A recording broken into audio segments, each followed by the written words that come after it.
Hey, I'm Emily, and I've been traveling with my husband Danny, our cat Graham, and our dog Sombrita for the past 4 years in our van from the northernmost point in Alaska at the Arctic Ocean to the southernmost point in Argentina. We've lived in 15 countries in the van and have crossed 24 borders at this point. So now I want to share my van life knowledge with you guys. Here's what I would have done differently with our van build. So first things first, we did not plan to come down to South America. We were kind of just like, let's go to Canada, let's go to Alaska, let's go to Mexico. And then it kind of just rolled out of control and now we're in Argentina. So we didn't really research what van to get to cross borders, overland, put in containers, stuff like that. At this point, I would say the ProMaster was probably not the best choice. It's just because once you hit Colombia in South America, the ProMaster is not sold. That means that the parts are extremely hard to find, and since they basically don't exist, we've had to buy the parts in the US and ask our family to check a bag whenever they come to visit. We've had people ship stuff down to us, which has been very expensive with the taxes and import fees and just the parts alone. We haven't found a perfect solution. Maybe the perfect solution would just be to have a car that is sold in South America. I'm gonna start off inside the van with the kitchen. A lot of things about this kitchen that I'm not very stoked on. First is the cabinets. We just didn't really categorize what we're going to use every day very well. If we had done that, then maybe we would have reorganized things a little bit differently. We probably thought we're going to put things here, we're going to put this thing here, and then later on we moved all that stuff around, and I don't think anything is in the spot where we thought it would be in the beginning. If we would have done drawers instead of cabinet doors, it's way easier to stay organized. Just the 2 drawers that we have, I know that those 2 drawers are very organized. I know everything that's in there. I know how to find anything that's in there. So it would have been nice if we did the same with our pots and pans, dog food, extra food, stuff like that. That's definitely number 1. Cabinet doors don't really stay closed, and if you just have cabinets, you just shove things to the back of them and that stuff eventually falls forward. The van is constantly moving, so none of that stuff actually stays where it is. We've had a lot of things flying out of the cabinets, which is just unfortunate, and maybe that's a no-brainer for a lot of people, but for us, we were just kind of like, let's get this done as quick as possible. We want to start living our lives every day. We didn't really care what we were putting where, and it worked out for the last 4 years, but next time I'm going to think very hard about where I want to put everything, what goes in where, and drawers instead of doors. The next thing is the fridge. It's underneath our seat right here, and it's honestly not that bad. It's pretty great that we have a spot that it's hidden all the time. If we have people over, it's kind of awkward if everyone has to get up, shuffle around so that we can get out the ketchup or something like that. It's just a little annoying where it is. I know some people have it on a slider. I know sometimes those sliders break. It might have just gone in the same spot because I'm not sure where else it would have gone. I wish that there was a good solution for the fridge. So if you have a solution for the fridge, I would love to hear it.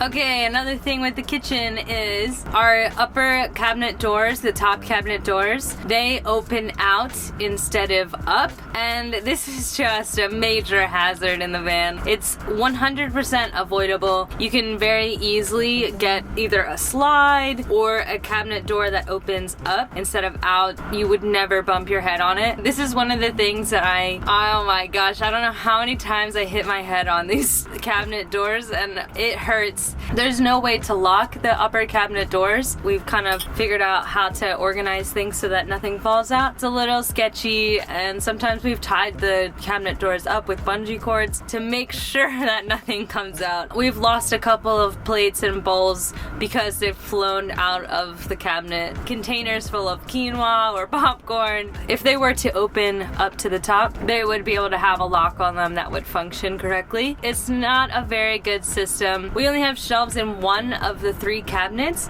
which makes it kind of hard to organize again. The way that we designed our van, we didn't really think where things were going to go. We were just like, we want to go. We want to get on the road. We're gonna put stuff in these cabinets. One One more thing about the kitchen is our propane system. If you're just traveling in the US, having a 1-gallon propane tank is perfect. You can get them filled very easily. U-Haul centers fill them. There's some gas stations that fill them. On iOverlander, I'm sure there's thousands of spots that you can fill a 1-gallon propane tank. US, Canada, all the way down to Panama. Once you get into Colombia, you're on a new continent. There is a new valve to fill our propane tank down here. In every country, someone has committed a crime because it's illegal to fill them. It's illegal for these companies to fill our propane tank. So it has been very hard to convince people to do it for us. Their valves do not connect to our valves, and you can get an adapter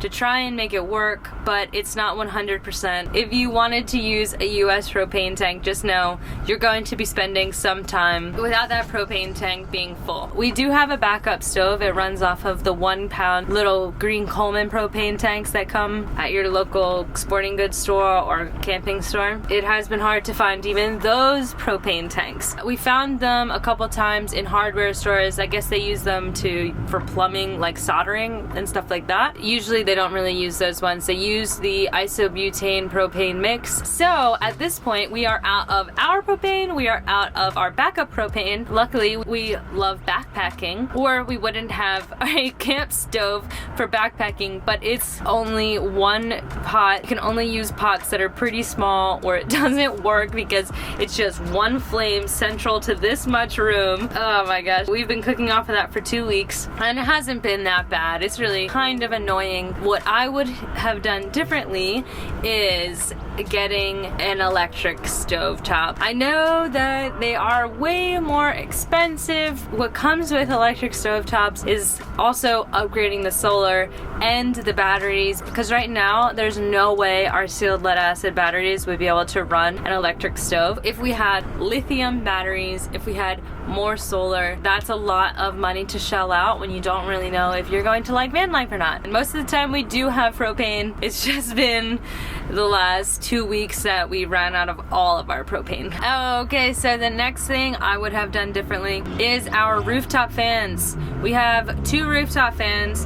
We started out with one. After going to Florida, we decided there's no way we can live in Central America with one rooftop fan. We bought another one and we installed it in Mexico. We put it in the back of the van. From the first fan to the back of the van, there's a nice air vortex that happens, pulling air out and pushing air in, which is great. But if this fan was at the front of the van, then the air would be renewed through the whole van instead of just the back of the van. So I just wish that we would have had one fan in the front, one fan in the back. While I'm on the air circulation, I love our windows very much, but the problem with our windows is it came from the factory with these windows. These windows do not open at all. At the time, it was great that we were like, wow, we found a van with windows already. Now I think I would probably just buy a plain van without windows. I'm unable now to take these windows out and reinstall windows with a slider that opens. So I told you about the stove situation. If I knew that we were going to enjoy van life so much and I knew that we were going to live in here for 4 years, I would have just shelled out the extra money to get lithium batteries instead of going with the sealed lead acid. They have served us very well. We still have all of our stuff charged all the time. We have struggled a little bit trying not to drain it past 50%. That would shorten the life of our batteries. But 4 years with these batteries and I can still charge my laptop at night when we don't have sun. So they have worked us really, really well. We are very conservative with our battery usage. We try and charge things during the day or when the van is running. During the night, we really only charge things that we have to charge, like if our phones are dead or if we're working and the computer's dead. And with the batteries, we would have gotten a stronger inverter. Actually, our first inverter died, but luckily we were under warranty, so we were able to get another one for free. That inverter now beeps sometimes. If I'm using my computer while it's plugged in at night. I think that's a little bit too much for our inverter. So one thing we would have done with the outside of the van is upgrade the suspension as soon as we got it. We would have put in Sumo Springs bump stops, front shocks insert. We would have put in beefier ball joints that will last forever but need to be lubricated every 10,000 miles. A metal skid plate, because right now our skid plate has actually fallen off, and better struts and shocks. But at least whenever we got the van, we upgraded the tires and we upgraded to LED headlights. The ProMaster headlights are pretty terrible, and for some reason they kept on dying on us like every 2 or 3 months. LEDs have lasted the entire way now. And just in general, I wish that we would have categorized things on how much we want to use it or how much we actually use it, and just made those things easier to get to. For example, we have to take apart our bikes and put them together every single time we want to use them. And since Danny loves skate parks and I love going on bike rides, it's kind of hard, especially when one of them breaks. And then you have to have a bike in your living room all the time, like what's happening right now, because we can't get the wheel off. And then the other thing is also our backpacking stuff. I really love backpacking. There's a lot of little things that go into backpacking. Right now, all of those things are trapped in a tote. So if those things were easier for us to get to, we could go on more hikes with our camp stove, have a warm lunch out places, or the plates and bowls if we ever needed extra one day, or the backpacks that are really, really nice that are hard to get to, and our sleeping bags and our tent camping, stuff like that. If we would have built drawers, a little box for all that stuff instead of just having a tote that's filled to the brim, it would have been a lot easier to get to our stuff that we wanted to use, have more uses for stuff that is always sitting in the van anyway. But you know, I really don't want to leave us on a negative note. So what are my favorite things in the van? For one, definitely our swivel seats. We already have to have those things in the van, so it's so nice that we can swivel them around and have a nice place for people to sit. If we didn't ever have the swivel seats, we would just have basically a wall there, and it's just unused space. Feels like the room is so much bigger once we turn around those chairs. We turn around our chairs almost every night because it's so much better to have them turned so that we can have more room in the van. Another one of my favorite things is the heater. It has really changed the game. We were able to go on 3 ski seasons because we can sleep in the parking lots without freezing and without worrying about the cat and the dog as well. And the other favorite thing in here is our picture frame laptop holder, making movie night just perfect in the van. We can watch a movie in bed and just close the laptop and go to sleep. We're not going to roll over on our laptop. Thank you guys so much for coming along to see what I would have done differently in our van build. So if you like this video, let me know in the comments, like and subscribe, and if you'd like to support us a little bit more, head over to our Patreon. We'll see you guys next time.